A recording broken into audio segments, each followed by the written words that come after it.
Welcome to Out of the Noise podcast, a spiritual growth podcast. This podcast is about holding sacred space to help assist humanity to raise their consciousness through connection by having courageous conversations out of the noise of mainstream with heart-centered leaders, wisdom keepers, and divine humans expanding into their authenticity and soul purpose. We will explore spiritual concepts, practices, and shadow to deepen into your healing and the collective. Priestess Lily is a medium, light activator, and heart-centered leader that is committed in raising the light frequency and consciousness here on Earth for us all. You can work with her and learn more by visiting www.priestesslily.com. Enjoy your spiritual learnings. Welcome to Out of the Noise. I am Priestess Lily, a channeler, sacred heart healer, and space holder. My purpose is to create content that will help humanity rise in consciousness through connection. I am doing this by facilitating courageous conversations that will leave you activated, alongside heart-centered leaders, wisdom keepers, and divine humans that are expanding into their authenticity and soul purpose. Together, we strive to assist a higher level of consciousness and where we can help each other. Welcome, everybody. Today, I would like to introduce you to Mel. Mel is the Body Witch. Mel is a yoga teacher, a personal trainer, and an energy healer, an author, and a scientific mind-body researcher who also believes in the realness of magical practices. When she's not teaching classes, workshops with her clients, she's reading and reading and reading and reading everything there is to learn about the body, mind, and soul. Her greatest skill is using her intuition backed up with her no bullshit evidence-based approach for developing a strategy to address individual needs. You are going to absolutely love today's conversation with Mel, as it goes everywhere and anywhere and is completely held in sacred space and channeled through both of us. If you like my podcast, please like, write a review, share, and just enjoy this next hour with Mel and me as we have such an open conversation about our journeys and our bodies and what we think and feel. I want to welcome today the beautiful Mel from New York, the Body Witch. You girls are going to love her. Welcome, Mel. Welcome, welcome. I feel that was, my God, the most welcoming, best introduction ever. Thank you. So Mel reached out to me wanting to come onto my podcast. So she's in New York. So there's a bit of a time to catch up. It's morning here and it's in New Zealand and it's Lionsgate. So the energy here in New Zealand is very expansive. So when we booked this, I was like, what a perfect day to do it. It feels perfect to walk through a portal together. Absolutely. So that is what we're going to do today. Walk through a portal around connecting more to our bodies and our body wisdom and body magic. And that's really what the intention of today's podcast is. When I know intuitively and through spirit, so many people are reluctant to sit in their bodies right now because of what their bodies is physical body is telling them to shed, let go of, and is showing. Would you agree, Mel? I highly agree with that. And I think it is one of the reasons why it's so hard to get people to do what they know is good for them. It's not news. We're not reinventing the wheel when we're saying, oh, walking is good for you, exercising is good for you, breathing deeply is good for you. But that means feeling inside. And that's tough right now. There's a lot of stuff going on. Yeah, I totally agree. I think it's tough because, collectively, there's a lot of things in the world right now and in individual countries that is full, the shadow is full on display. And so that naturally causes, feeling unsafe, feeling unseen, feeling unheard. And then individually, we've got our own stuff our own triggers and trauma that we're working through. So it can feel really, really polarizing. I think it can feel polarizing, and I think it can feel frightening in a way that isn't normalized. And I would like to call that out now as walking through the portal together and changing into a new paradigm and escorting the audience through that. It's okay and totally normal to feel scared in your body, to feel icky in your body, to feel pleasure in your body, to feel joy, whatever it is that you're feeling that can be off-putting. We don't have to judge it. I just want to normalize it and say, no worries. You're built to handle that. You just may not have received that messaging before. That's all. Yeah. And I think we live in a system and structure where it's all about not wanting us to connect to our feelings. When you think of all the programming belief systems that we've had, don't be weak, don't cry, men can't talk about feelings. I think, there's so much defunking yourself or defucking yourself from the programming to start with. Unfuck yourself. Unfuck yourself from so I think, it's not a natural state of being. Yeah, it's not. We've been I think we've effectively have been trained out of it. And by the way, how beneficial for a system that capitalizes, it truly profits off of your fears and insecurities, right? To teach you that your body, you shouldn't connect to it and feel things in it unless it looks a certain way, unless you're feeling a certain way about it. And I think that's part of the unfucking that we can do for ourselves is actually the way I feel in my body in this present moment is informative and perfect, right as it is. And I think you said, in that there was so much wisdom that just came through. I think, the collective consciousness makes a shit ton of money with us being in crisis. Mm-hmm. Us signing up. Absolute. That's how billionaires are made, with us being in crisis and not being responsible.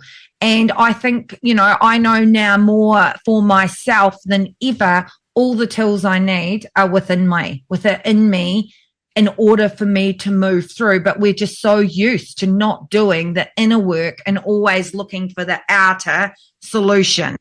And I think that's really what, Lionsgate in this second half of this year, moving into 2025, energetically, that is what we're being called to do, go within. Because what's happening in the world as a collective, it's always been there. We're just seeing it now. The light's just shining so bright that we're just seeing it now. And the human species, the humanness of us, our soul wasn't designed to be in a system. Yeah, I also think that we have outgrown the systems that are in place. Hallelujah. Hallelujah, everyone. We're outgrowing them. And I feel like I've occupied a dubious position in the fitness industry, and I can't speak of this industry around the world, so I can only speak about what it looks like in the United States, and it profits off of the insecurities people have around what their bodies look like. It's happening more for men, but it's always been there for women. Mm-hmm. I've always been hesitant to, how do I navigate this? How do I make money? But in the beginning, when I was like, no, you don't work out for that reason. Envision your body as a sacred temple. It's the first temple, and what you manifest in your body is how you will manifest in the world outside of you. It did take a moment to get a platform with a secure following there, because part of the deprogramming, I think that Lily and I are really talking about, is in the mindset of you're allowed to work out because it feels good. You don't have to go and have it be a punitive experience or just fixing something that's wrong with you. You get to feel strong and powerful, excited and turned on by yourself. That's what I want people to have in their bodies. I think that's an amazing message, because that's part of what we've been sold, and to fix ourselves, every part of our being is, how can I fix myself, or how can I conform? And I want to say, we're not here to conform. We're actually here to be ourselves. We're here to follow our unique, authentic blueprint. And part of that is going into our feelings, going into our temple, going into our heart, going into our soul, our intuition, all the scary stuff that we're told not to do. Because in order to be embodied is being in your feelings. And, in order to have your spiritual epiphany or awakening, which I think we're always awakening spiritually, is about being in your actual feelings, your knowing, your seeing how your body's responding. Yes, I agree. And as for people listening, I want them to know I am somebody who has struggled so much with feeling certain feelings. I came from a background in which anger and confrontation, aggression were how I remained safe in certain environments. And that was primary to my surviving that. And then it's taken me so long to allow myself to feel what we would consider softer feelings or vulnerable feelings. And some of that comes out in the language of integrating my masculine and my feminine, which is very popular work and I think is necessary, but you can do it. I had to be given the gift of the message of, actually, this is normal and it's okay to cry, or it's okay to be afraid or whatever, or vulnerable. And I still sometimes struggle with that. And I play a tape and I go, oh, I was taught that this is too hard, or I should avoid these things, but actually I'm built for this. This is exactly what I'm built to do. I want to ask you a personal question. You can tell me to piss off. You can say, no, I don't want to answer it, but I found it really fascinating what you just shared, that you were programmed around aggression, and that, and that was your way to be in the world. How are you finding America right now? Because what we see might not be on the media, on mass media, and social media might not be the true reality. But how are you feeling? Is what's happening in your country right now triggering you, or what is that? What is that like walking through? I think it's a brilliant question, and I'm grateful for you asking it. And it's even, I feel like, and what I'm seeing on social media, is that real? I have to actually look out my own window. And so that prism effect and the layer of prism is distorting the view even here at home. And we have an incredibly important election. I think many of us are aware of how our elections influence many other parts of the global system and our responsibility in it. And that component of aggression and confrontation and hostility is really being wound up and used against us. And what I'm very, very grateful for at this point in my life, but in this point in my country's timeline and the way we're intersecting, is that I'm coming to it with tools that may not have allowed me to keep the clarity and perspective, which doesn't mean I have the answers. Clarity in this moment means I am not caught up by my emotions, and I'm not willing to fight with people over systems I actually can't necessarily change myself. What I'm working to do, and when all of this really started, like spring, is I would say, like, we started to feel this ramping up of anxiety here in the States around it, because it's a nasty one.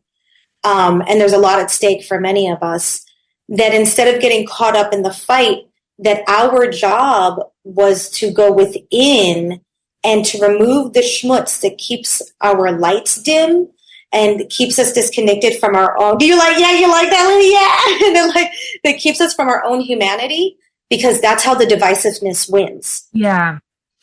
So we need to be in our own humanity to connect to others. Yeah, and I think that's such an important message when you look globally, what's happening in every country. It's every country in the world. Yes, ma'am. England, it's New Zealand. As much as we don't want to have conversations about it, we do have the same stuff going on here, and it's just on a different platform or a different narrative.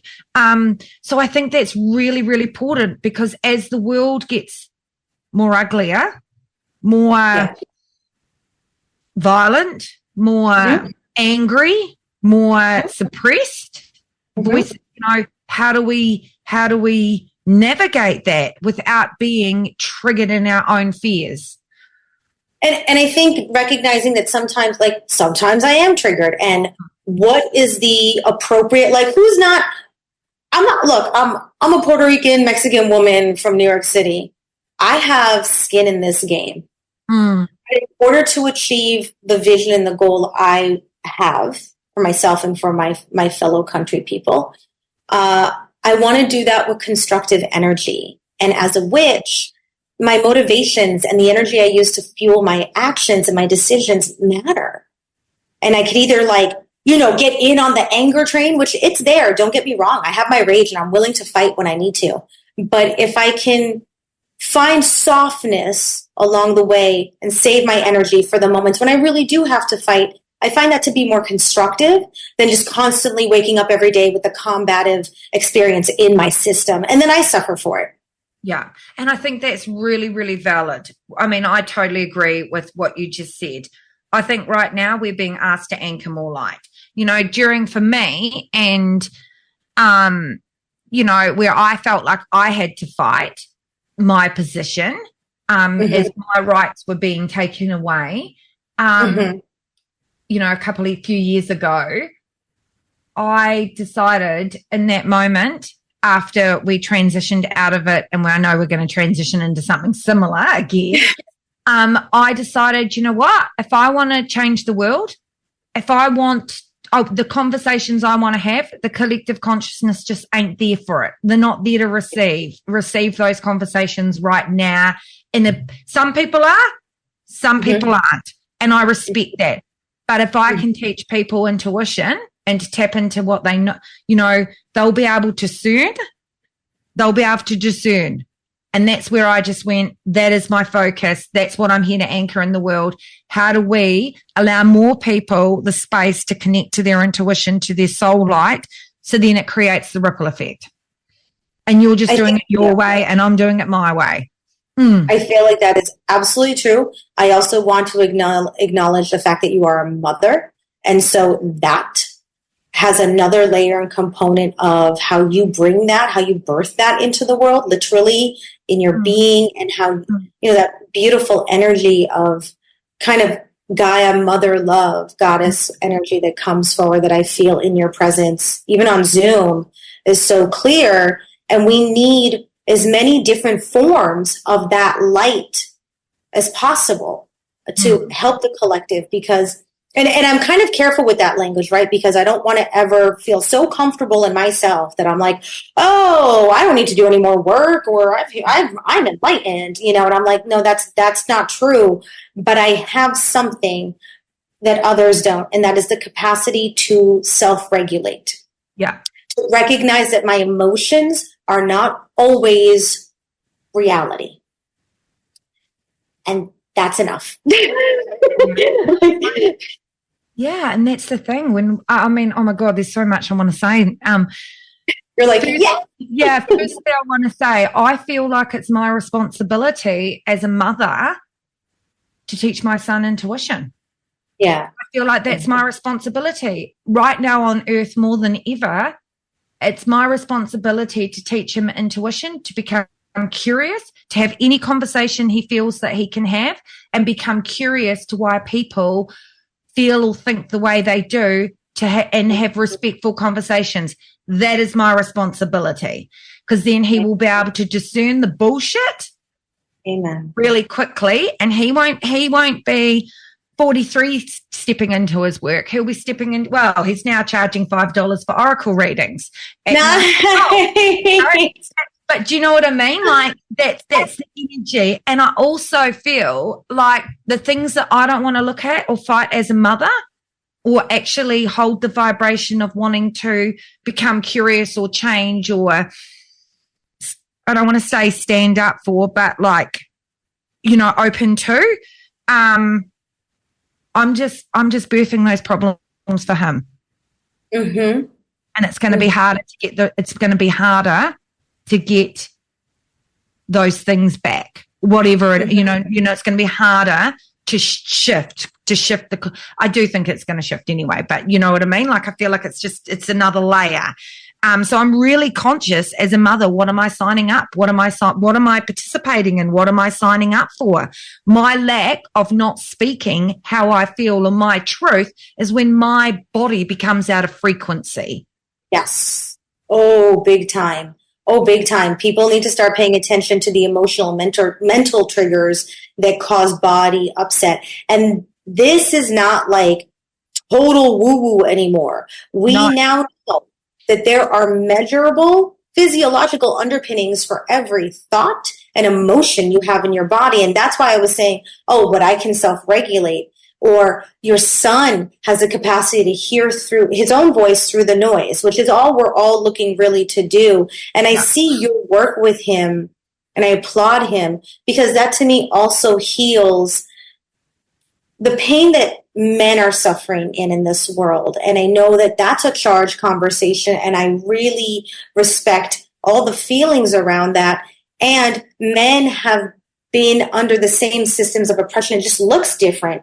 And what's been taken from them often is their softness, their vulnerability, their empathic stuff, because you're a man and you don't do that. And that's not true. Yeah. They just don't have the capacity. And because they weren't taught it the way everybody has a story of that. I don't have the capacity for that because I'm unpracticed, but you can have it. And I see you changing the paradigm with your son. Yeah. That's a beautiful gift.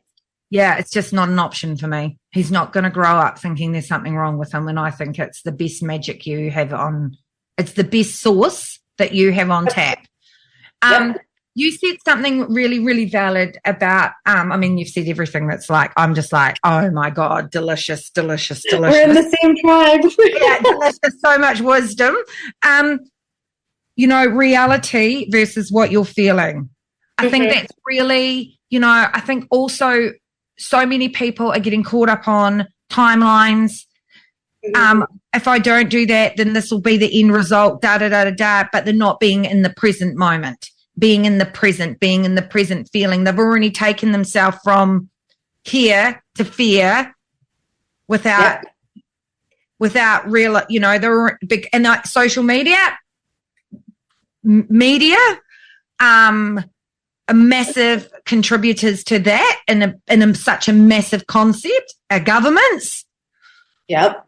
Oh yeah. Let's talk about that. Let's unpack that. Let's unpack that. That's another 4-hour conversation. But let's attempt to give the listeners a fast forward version about how that affects our frequency and vibration and energy. I really like that, actually, because one of the things I like to do is simplify and operationalize. Like, I'm a witch from New York City. I don't got time all the time for like big, lengthy ceremony, although I make room for that in my life. But sometimes I'm like, what's my tool? How am I going to shift this? And when it comes to self-regulation and grounding and centering so that I'm in my seat of power, which means being present. Because whatever it is we're all talking about, the big scary stuff, the futuring, you have to be present in order to manifest the future you want, right? And so that's really the first place to operationalize this. And the first step to take is, can I just breathe deeply for 2 minutes? And can I calm myself the fuck down when the voices in my head are going crazy, when the thoughts are popping up? Can I see all of that from a distance? And this is where we're borrowing now more and more in modern day psychology and psychotherapy from Eastern philosophies. And it's great because now we can have this melding of tools. It's not that one is more superior. It's the melding. It's how you use it. And what I would love for people to recognize is how they see, whoever you are listening, how you see reality is colored by the moment to moment experience you're having in your nervous system. Yeah. In your brain. What's going on? And You could have a cup of coffee and everything suddenly changes. You could have an orgasm and suddenly the world looks different. You could have a nap and then you're like, oh, wait, it's not that bad. That's always reality, and how you see it manipulated is always in your influence. Mm-hmm. You just have to have the state of mind to find the influence. And that's where calming yourself down and regulating and detaching in a chosen way. No, detachment doesn't mean I don't care, but detaching from the emotional experience for a hot second to check in with the evidence around you, to go, what is this really about? How does this match? Yeah. That makes sense. Is that good? We operationalized it. Absolutely. And I think, when I look at it for me, when I feel my nervous system, mm-hmm. I'm not normally an anxious person, or my nervous system is really my beacon around my energy field. When I feel my nervous system, I know instantly I'm not grounded. I know instantly I have to ask, is this my energy or is it a client's coming in? I love that. Yes. Is this mine or is this someone else's? Yeah, I have to get really, really particular, or is this the collective consciousness? And I've just tapped into the depressive hangover, because I call it's the hangover energy. Yes. Once I work that out, and if it's mine, well, what is it? Mm-hmm. What is it, and how am I going to move through it? And always I've hooked into something that is, for me, I'm not being present. I've hooked into a past life. I'm being triggered by a past life. And then that's when I go, right, what are my tools in my toolkit to move through this? Yep. And I think. Yeah. You go. Sorry. No, I'm actually really enjoying, I'm like getting the downloads here, and I'm enjoying it because I don't think people realize that they're actually sensitive enough beings that they can pick up on collective energy or energy that's not theirs. And all we're talking about, however we approach the subject, is I feel a stimulus. First of all, I allow myself to notice and feel. And instead of judging it immediately, slow down and investigate the way Lily was just talking about, like, oh, where is this coming from? And what is the information? What is the valid data I need from this? And then what tools can I use to collect that data and move forward or resolve it for myself in some healthy way? Like, that is vast. It's vast. All those choices the tools are vast. It's just the process is the same of I'm letting myself feel, and that's okay. Now I can go from there and gather data, And I think it's really important to also say, so many people right now are collectively getting visions that they're open, their third eyes are opening. They're opening to different energy realms. Yep. That in itself can scare the living bejesus out of you. If you're not fully conscious or aware or a dream state, there's so much information coming in collectively with the light codes and the light coming into the planet right now, and us opening up magnificently to our own intuition and light. I know, like, when I first experienced my first ever vision through my third eye, I always experienced visions for the collective around disasters of all things. So I would get... Oh, that's rough. So I would then energetically get trapped in the energy of, the flood, the earthquake, the collective energy, and not knowing what, and then it wouldn't play out till 7 years later or 2 weeks later or whatever. My body found it horrifically to process. Horrifically. I'd sleep or I'd cry, I'd purge it out of my body. Now the process has got a lot easier, but, I think what I want to say to people that could be experiencing that, ask why you're being shown it. Allow your guides, your body to give you feedback, because why are you being shown that in that particular moment, rather than sitting in the collective trauma of what you've received, because that shit can fuck you up. I mean, amen, and bless you for being that plugged into, because there are different realms in which we can be plugged in, and I'm happy that I get to go to and hug the trees and receive messages, but I'm not necessarily feeling everything that way all the time. The realm that I do feel connected to in the way you're talking about is collective consciousness, where I can start to feel the heebie-jeebies like I was talking about in the spring here. I was like, oh, what's that? Oh, yes, this is coming. And you can get a heads up about it, right? You can either be caught up if you're not taught how to handle it. You can either be caught up in the nasty experience of it, the impact, or you can gather the data. And all the more reason to develop a relationship with your body in which you work together, where you recognize your body's wisdom and you also answer the needs of your body, so your body can also trust you and heal. And then you get to work together cohesively like a team of like, hey, there's a signal happening. Oh, cool. And instead of the body being like, you don't fucking listen to me ever, so here's a migraine, because I guess then you'll listen. Will you slow down then? You got a cold for like the third time, in the last 3 months. Are you going to slow down and listen then? And it's like, those are the very real impacts of when we're under this stress, whether individual or collective. It's in you. It's in you. So I think that is part of the gift of this time, is like, if you turn towards yourself and listen that way, you're more likely to gain the wisdom as opposed to just the burden. Yes. Experience. Yeah. And I think what you just said is so valid. We're in the winter here. So half of New Zealand right now, every second person has some form of illness consistently. Like every second person has something going on with their lungs, their sinus infections. Lungs are all about grief. And what are you not wanting to let go? And I think it's really important right now. So many people are clinging on to the old ways when we've actually, and what does it look like? What does my identity look like if I have to let this go? And I think so many people don't realize that their body, their organs are also shedding skin. They're shedding skin right now. I mean, next year is this year of this. Next year is the snake year. So I'm just like, we are shedding next year. We are shedding skin. And I think that we're already in that transition now. As I say that, I just get like the heebie-jeebies. I mean, spirit's just like, whoa.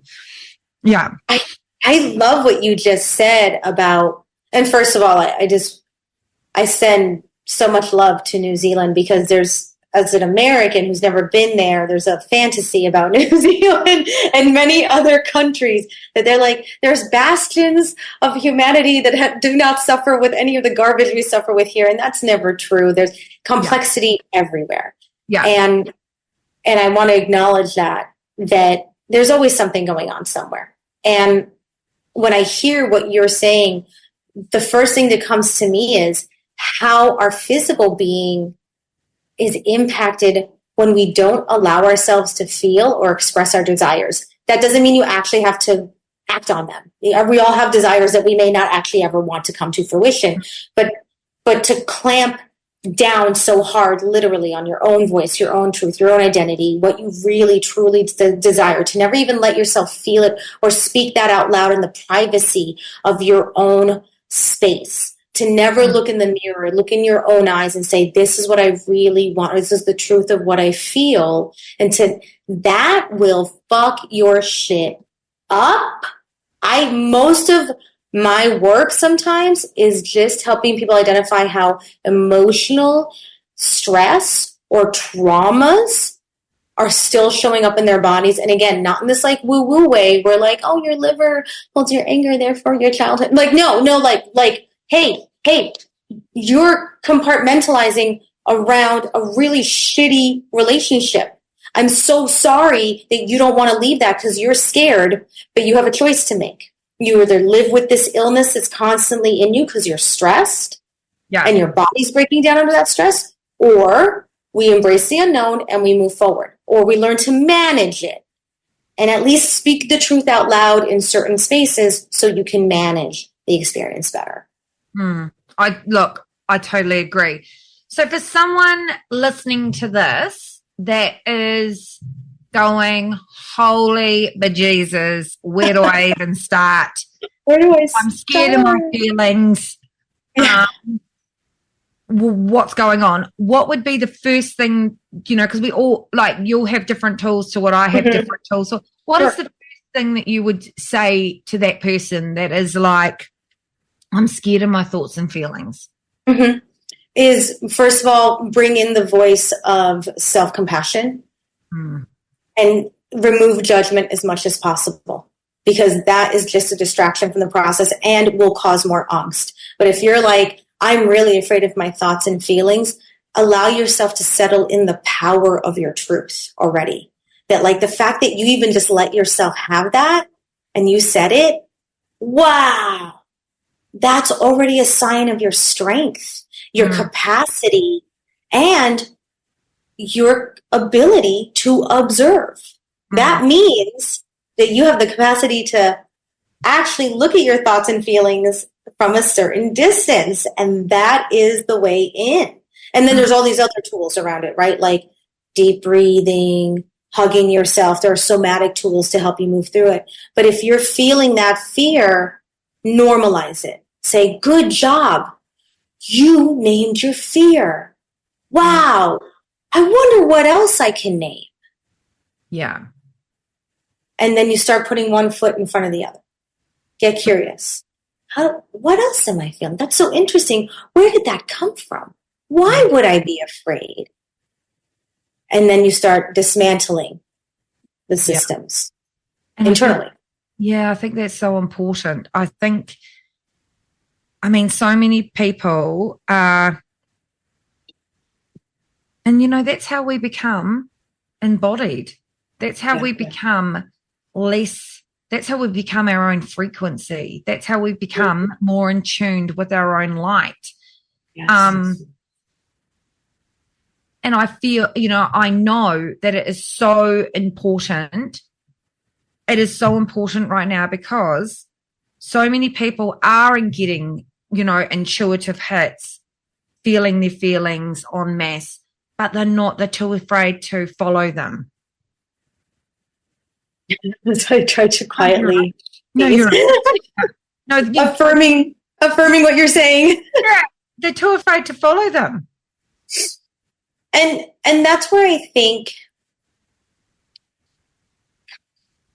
a lot of times, and I have experienced this firsthand, where it's like, if I acknowledge my truth, and the worst case scenario is my truth separates me from my tribe, and that can be family, that can be relationship, that can be cultural, that can be societal, job.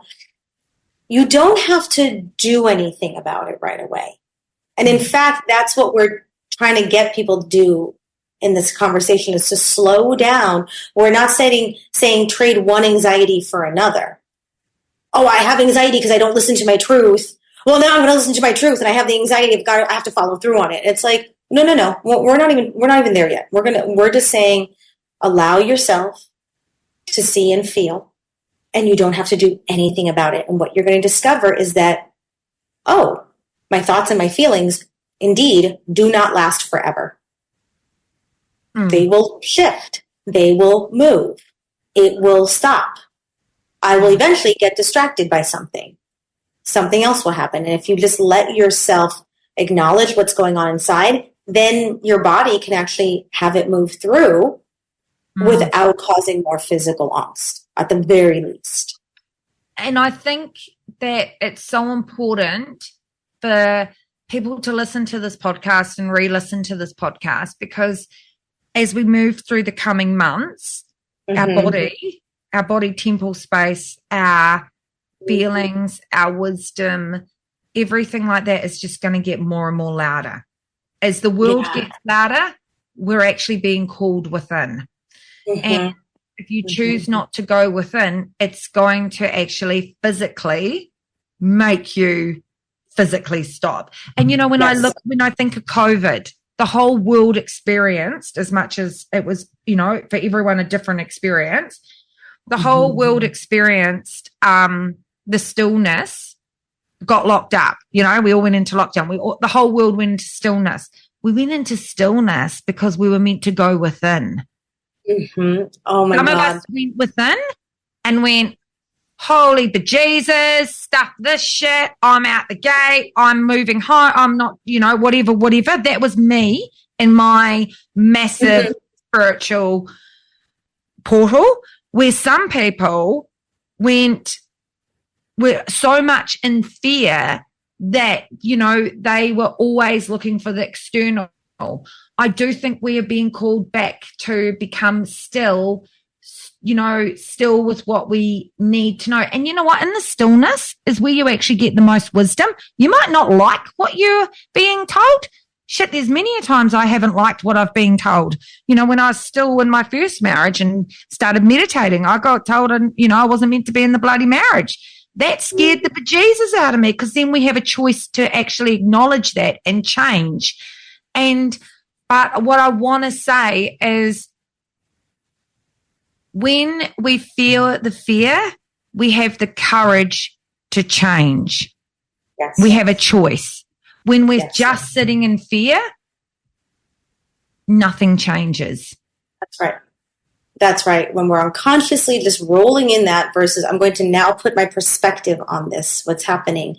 And I have to say, when we went into lockdown, I was the happiest person. Oh, same. I was like, can we do this all the time? First of all, I was going through a traumatic breakup that was public in my workplace, which I don't recommend, but when you're with somebody in a serious way for almost 4 years, that's going to leak out in a public space. Mm-hmm. I had to go to work for 2 weeks after a traumatic breakup and pretend like everything was okay in a very small workspace. So when that shutdown came, I was like, I have been graced by the universe. And then when I saw that it was going to take time, and I'm introverted. I'm very introverted. This is normal. And I want to make space for the extroverted people who had a different level of difficulty. That is also fair. And that is also okay to acknowledge, because then you can find ways to manage that. But I was so happy that we went inside, because I was like, oh shit. People are so intense. And my girlfriends were like, what are you going to do? And I was like, oh, I'm going to work on my magic practices and make that stronger. I was like, what else are you going to do? You're going to go inside. But I also want to acknowledge, Lily, what you're saying about this collective consciousness and the space-time fabric we're sharing, and how when you're saying we're going back in again, and we're at the Lionsgate portal, and what's 2025 going to bring, I can feel how what's happening in the United States, and I don't mean this in a typically self-centered, myopic view that people from the United States tend to have, because people do have that here. It's not, there's many reasons why there's not an awareness outside of the American collective consciousness sometimes, and I want to own that.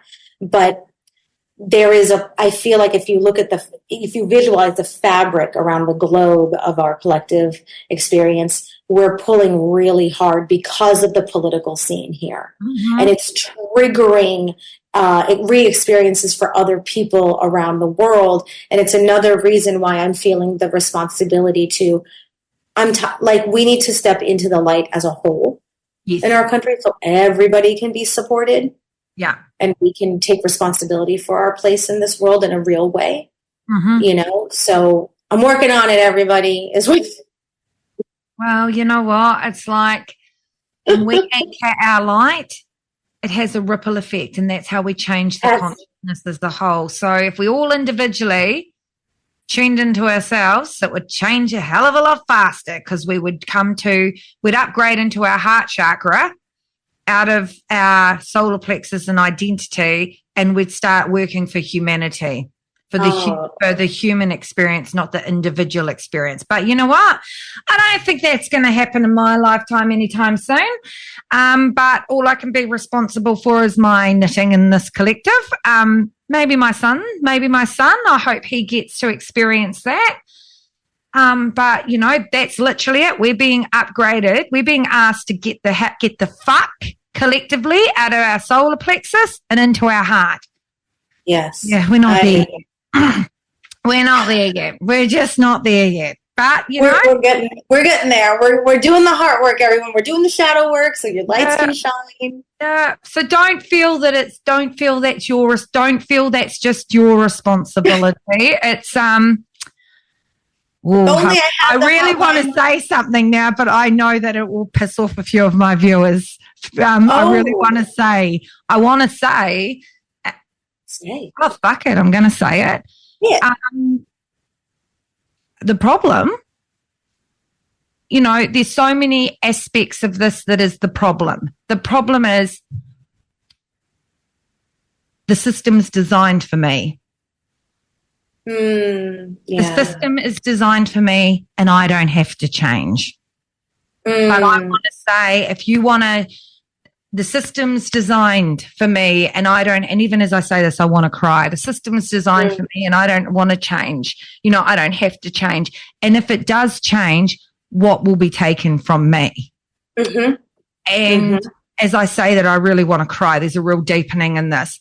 And you know, I want to say that until we see a collective system that actually vibrates for humanity in every being, because that's how you create equality.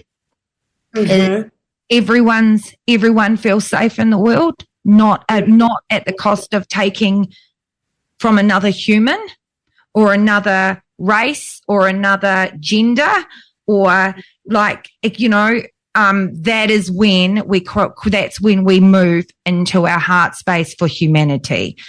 We consciously, you know, that's what I've just said is probably going to piss a lot of people off, but I don't give a shit because that's the reality. And if it pisses people off, I invite those people to feel into why. And like, let's investigate. And I want to honor. So Lily, you're talking about are you talking about as a white woman? Is that exactly where? Yeah, I'm talking as a white woman. The system's designed for me. The system is designed for me not to fucking move. The system is correct. Right. Woo. Not that I want to get political, but it's designed for me not to fucking move. And I want to say, like, because colonialism in New Zealand and stuff like that. And I'm not saying we need to give. But we need, in order to create equality, everyone needs to feel safe. I don't have the answer to what the fuck that looks like because I don't. But I keep going. The politicians don't actually have the answer because they're vibrating at the lowest fucking consciousness we have. So the reality is it starts with us. It starts with mothers. It starts with people. It starts with community, that then the ripple effect starts. We anchor more of our light into the world, that's where we can create change. That's where we can start and hold different vibrations, different conversations, but it shouldn't be about someone feeling unsafe. And like right now in this country, we have this massive divide between Pākehā, hate saying the word Pākehā, white people, and obviously Maori people. And I want to say that until we start living in harmony in a bigger collective consciousness and see everyone as equal and stop playing into the divide narratives and the separation and all the bloody bullshit, nothing will change. Nothing will change. Is the politicians doing the right thing right now? I don't fucking know, but it starts with us. I live in a community where I knew 3 or 4 years ago that race in this country would get very divisive. And I went, I don't want to participate in this. I want my son to grow up in a community where it is 50% Pākehā and it is 50% Maori, and there are other ethnic groups in my community, and we live in harmony. The education's 50% Maori, 50% Pākehā, and we live in harmony, and it's a shared experience. And I just go, it can happen. It fucking can happen. And I just go, I want him to experience that. So he's not scared of culture. He's not scared of people of color or, you know, the narrative. Right, he doesn't have those inborn all those reactions. beliefs and all of those things that, like, are keeping us fucked up and separated. Whoa, I don't know where that came from. Sorry, I just totally whoa, that's me and my power girls and in my body. I feel thrilled and honored. I want to honor you, Lily, as a woman of color, for being courageous, for seeing a system, and let's be clear, right? Because there could be anger when people hear this, like, but I'm like, maybe there are other white women who are listening and saying, but I don't feel that way. I'm not a racist, or I'm not trying to propagate that. And I want to say that this is not about, when we talk about systems and systems that are built for us, as long as Lily participates in the definition, the narrow definition of how a white woman in her world is supposed to participate, she will garner the benefits of that. So that is oppression for her as well. No system is really built for your entire holistic humanity. So no, I'm not hearing her say this and going, yeah, white people are the problem. I'm like, no, there are many systems in place, including systems I've had to acknowledge my privilege. I am thanking and acknowledging the courage that it took for Lily to say, hey, there are certain systems that if I choose to play along and continue to drink the Kool-Aid, I can continue to benefit, and I don't want to. And that is brave, and it takes work, because I had to work outside of my privilege. I had to see it, first of all, that especially in the fitness industry, that I'm going to make money because I'm in a body that is often assigned a lot of pretty privilege. I am naturally thin. I am small. I'm petite. Oh, it's really easy when you look this way to have people sign up because they're like, you're a personal trainer. I'm going to look like you. And that used to cause me great angst and discomfort to be confronted with that, because it's not in alignment with my work and I'm not an aesthetic trainer. I train for strength. I am an athlete in my own body, and I impart that to others. But I have never enjoyed the feeling of, hey, we need you to be at this like fitness photo shoot so you can look cute in the little outfit we want to put you in, where you're like half naked and you're like, like playing with a kettlebell. There are systems in place that both we are like oppressed simultaneously, but also soothed by. And it's actually how it works. Yeah. That is how oppression works. It gives you a little bit so you can go, okay, I'm going to I get something out of this, though. Yeah. But I'll take this. Where I go, actually, there is so much frustration around equality. This is a really interesting conversation. I did not think we were going to go here, but obviously we're here. We might need a part 2 on. We might need to do a part 2. There is so much frustration around equality. And, it's like I said to someone the other day, this might fire people up, but I do not, I'm not anti, I'm all about living in humanity for the highest good for everyone. But in order for a woman to feel safe in the world, or anyone to feel safe in the world, a person of color, until we stop labeling ourselves and see ourselves as a soul having a human experience, nothing will shift or change.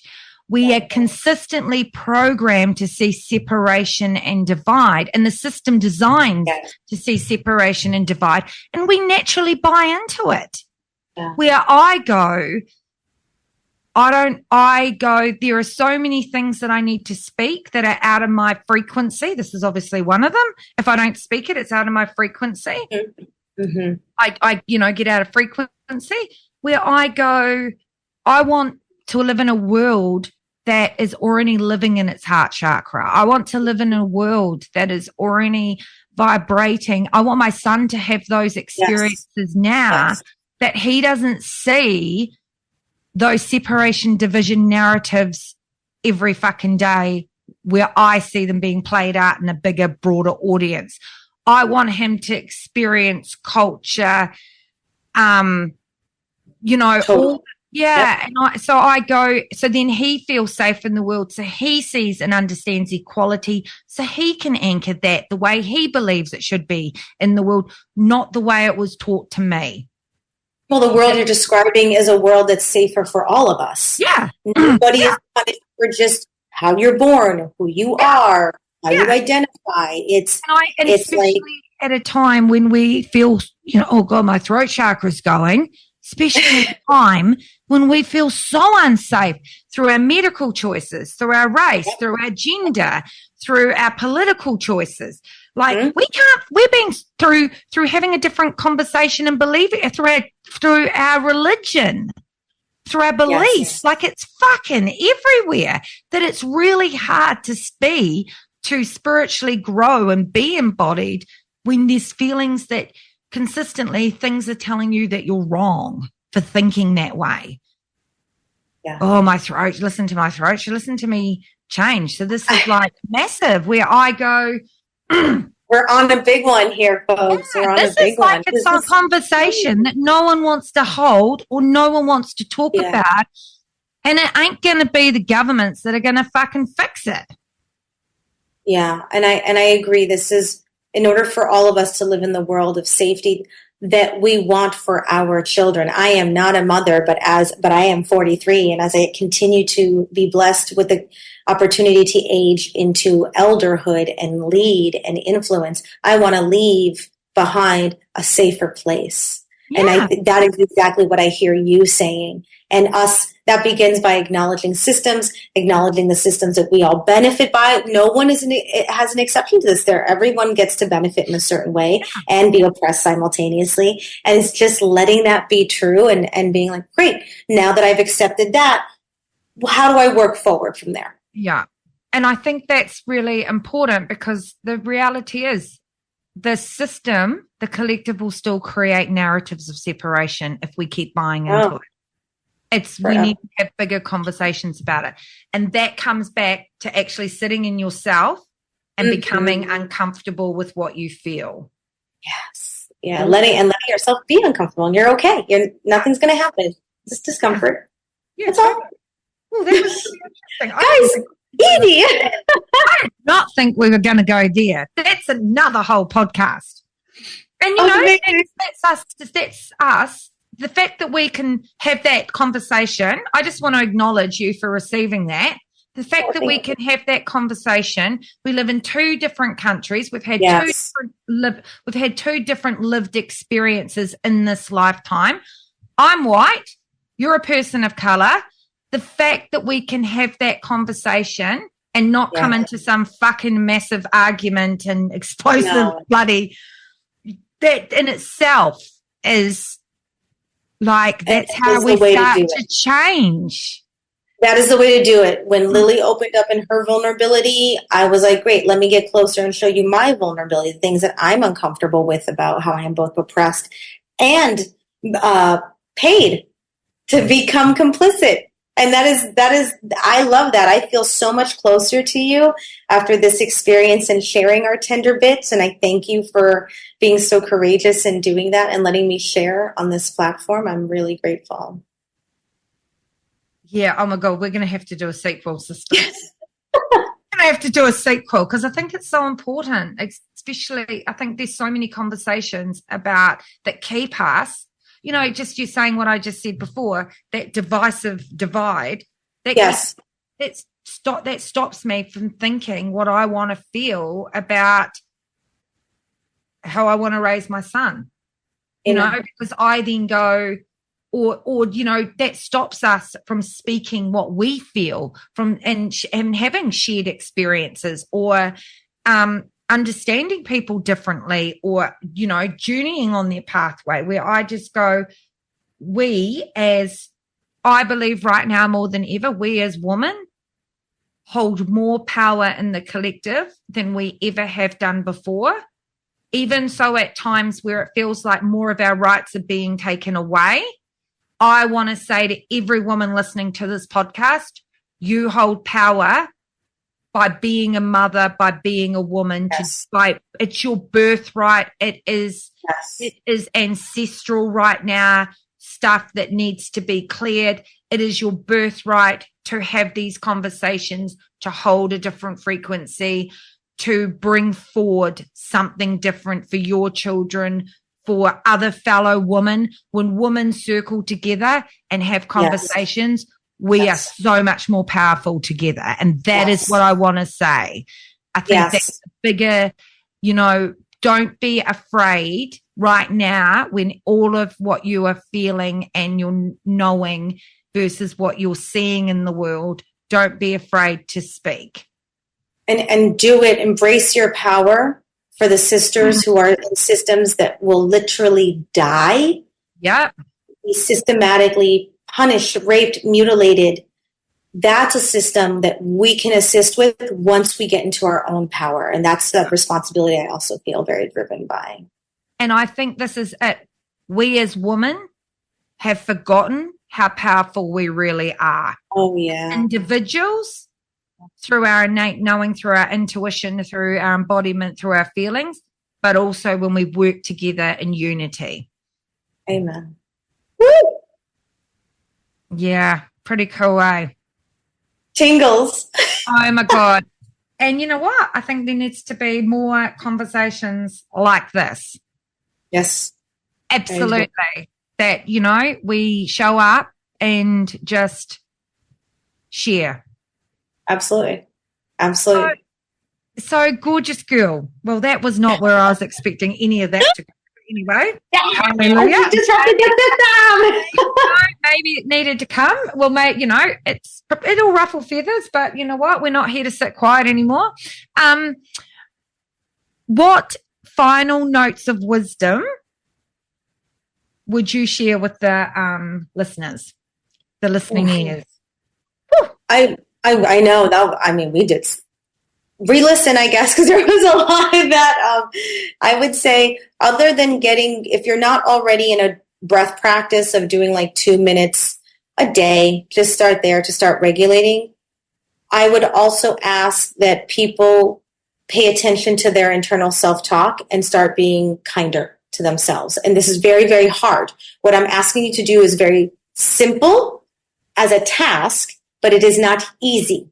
So just know that, but know that I'm offering it because it is one of the most transformative tools that you can have at your disposal.